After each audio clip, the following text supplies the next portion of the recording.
2022년 10월 QQQ 첫 진입 후 3거래일 만에 계좌는 약 마이너스 8%까지 밀렸고 저는 남겨둔 현금의 절반을 추가 매수에 써버렸습니다. 수익으로 끝난 거래였지만 그 1년 동안 제가 실제로 치른 비용은 수면 부족, 현금 압박, 판단 흔들림이었습니다. 결과만 보면 이 포지션은 개인 기준 플러스 31% 실현 수익률로 마감됐습니다. 하지만 당시에는 바닥을 잘 잡았다는 확신보다 여기서 10% 더 빠지면 버틸 수 있나? 라는 불안이 더 컸습니다. 먼저 거래 구간을 숫자로 정리하면 이렇습니다. 구분 날짜 가격 보유기간 수익률 기준. 실망인걸, 실망인걸, 실망인걸, 실망인걸. 1차 매수 2022년 10월 13일 258달러. 35, 371일. 2차 매수 2022년 10월 17일 269달러. 78, 367일. 평균 진입가 약 278달러. 00. 청산 2023년 10월 19일 약 364달러. 18 약 1년 개인 기준 플러스 30일. QQQ 구간 비교 2022년 10월 13일 2023년 10월 19일 258달러. 35 364달러. 18 371일 약 플러스 40일. 수익률 기준은 명확히 나눠야 합니다. QQQ 자체는 저점 부근부터 보면 약 플러스 41% 움직였지만 제 실제 포지션은 분할 매수 가격과 비중 때문에 플러스 31%로 마감됐습니다. 이 글에서 중요한 건 얼마나 벌었나가 아니라 그 수익이 규칙으로 만든 결과였는지, 운 좋게 버틴 결과였는지입니다. 배경과 맥락. 제가 QQ를 처음 산 건 2022년 10월입니다. 당시 생각은 단순했습니다. 이 정도로 떨어졌으면 이제 바닥이 가까울 것이다. 금리 인상은 계속됐고 성장주 투자 심리는 얼어붙어 있었습니다. 나스닥 관련 자산은 이미 많이 빠졌고 QQQ도 고점 대비 큰 조정을 받은 상태였습니다. 그래서 저는 하락폭만 보고 확률상 이제는 들어가도 된다고 판단했습니다. 문제는 그 판단 안에 데이터와 감정이 섞여 있었다는 점입니다. 첫 번째 감정은 후회였습니다. 2020년 폭락장에서 먼저 진입해 큰 수익을 본 지인의 사례가 계속 머릿속에 남아 있었습니다. 그때 못 산 걸 이번에는 반복하지 말자는 마음이 강했습니다. 하지만 이 생각은 냉정한 투자 근거라기보다 과거의 후회를 보상하려는 반응에 가까웠습니다. 두 번째 감정은 과도한 확신이었습니다.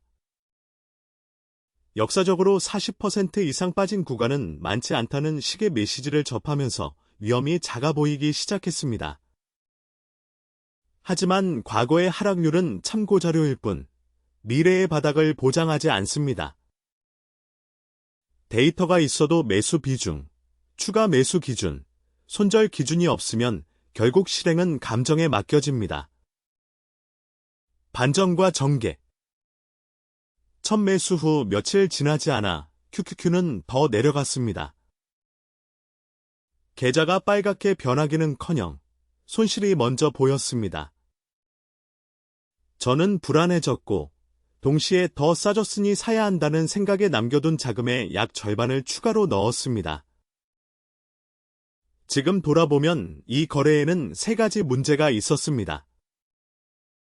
처음에는 분할 매수라고 생각했습니다. 하지만 실제로는 가격대별 계획이 아니라 하락을 본 순간 감정적으로 반응한 매수였습니다. 분할 매수는 나눠 산다가 핵심이 아닙니다. 언제, 얼마를, 어떤 조건에서 넣을지가 미리 정해져 있어야 합니다. 제 경우에는 첫 진입 비중도 명확하지 않았고 추가 매수 기준도 없었습니다. 다음부터는 이렇게 바꿔야 합니다. 최초 진입은 전체 계획 금액의 40% 이내로 제한한다. 추가 매수는 사전에 정한 하락 구간에서만 3분의 1씩 진행한다. 총 노출이 투자 가능 자금의 50%를 넘으면 추가 매수를 멈춘다. 손실이 무서웠던 진짜 이유는 가격 때문만이 아니었습니다. 비상금과 생활비까지 머릿속에서 함께 계산하고 있었기 때문입니다. 시장이 더 내려가면 더 사야 하나? 보다 먼저 이 돈을 묶어도 되나? 나는 압박이 올라왔습니다. 수익률이 높아도 생활비를 건드릴 가능성이 생기면 투자는 바로 스트레스가 됩니다. 그 순간부터는 차트를 보는 시간이 늘고 일상 집중력은 떨어지고 판단은 더 흔들립니다.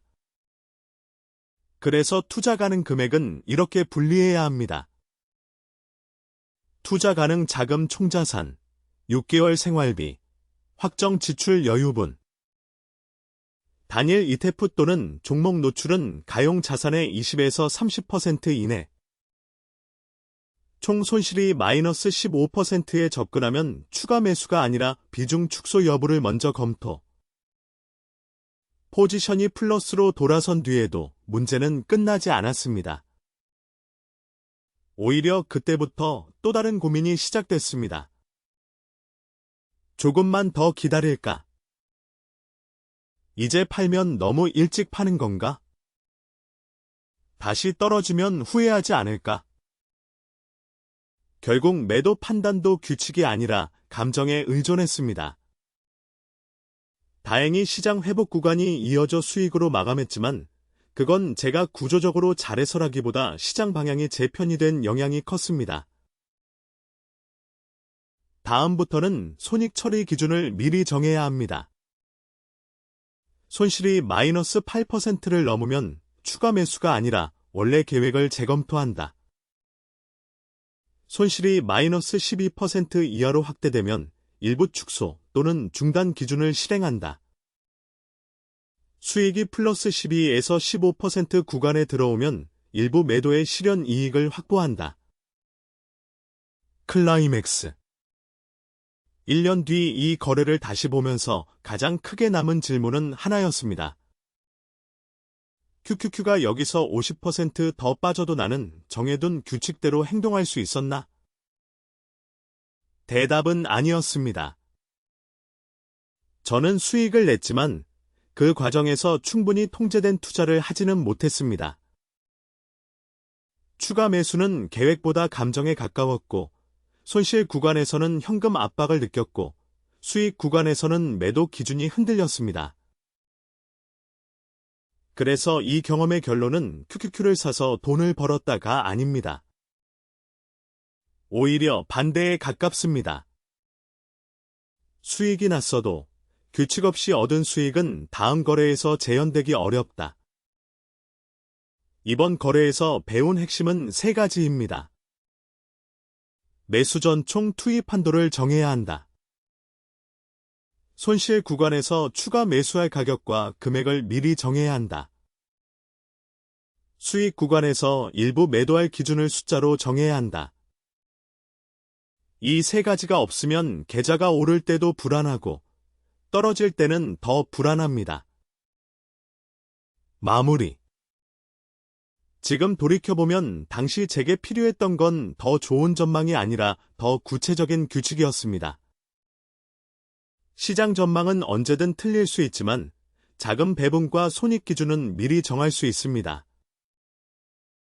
QQQ 거래는 개인 기준 플러스 31%로 끝났지만 그 숫자만 보고 같은 방식으로 다시 들어가면 다음에는 전혀 다른 결과가 나올 수 있습니다. 중요한 건 이번에 맞췄다가 아니라 틀렸을 때도 버틸 수 있는 구조를 갖췄는가입니다. 오늘 바로 할 행동은 하나입니다. 투자 메모장의 아래 3개 숫자를 먼저 적어두세요. 총자산 중 투자 가능 비율 단일 종목 최대 비중 손절 익절 기준. 예시. 총자산의 15%, 단일 종목 30%, 손절 마이너스 12%, 익절 플러스 15%. 이 숫자가 정해지기 전까지는 매수 버튼을 누르지 않는 것이 제가 2022년 QQQ 거래에서 가장 늦게 배운 원칙입니다. 참고자료와 설명란 시태. 금융감독원 파인, 헵스:// 한국거래소 정보데이터 시스템, 헵스:// 데이터. 금융위원회, 헵스:// www. 설명란에는 참고자료와 관련 글 링크를 정리해두겠습니다. 숫자와 조건을 다시 확인하고 싶다면 설명란 링크를 먼저 확인해주세요. 다음 영상에서는 실제 투자 판단에서 놓치기 쉬운 비용을 더 구체적으로 다룹니다. 구독해두시면 이어지는 계산편을 바로 보실 수 있습니다. 추가 계산, 1년 수익률을 볼 때 반드시 빼야 할 3가지. QQQ를 1년 들고 있었다고 해서 결과를 단순히 상승률 하나로만 보면 안 됩니다. 첫째, 매수 시점의 환율입니다. 달러가 1250원일 때 산 사람과 1380원일 때 산 사람은 같은 ETF를 샀어도 원화 수익률이 완전히 다릅니다.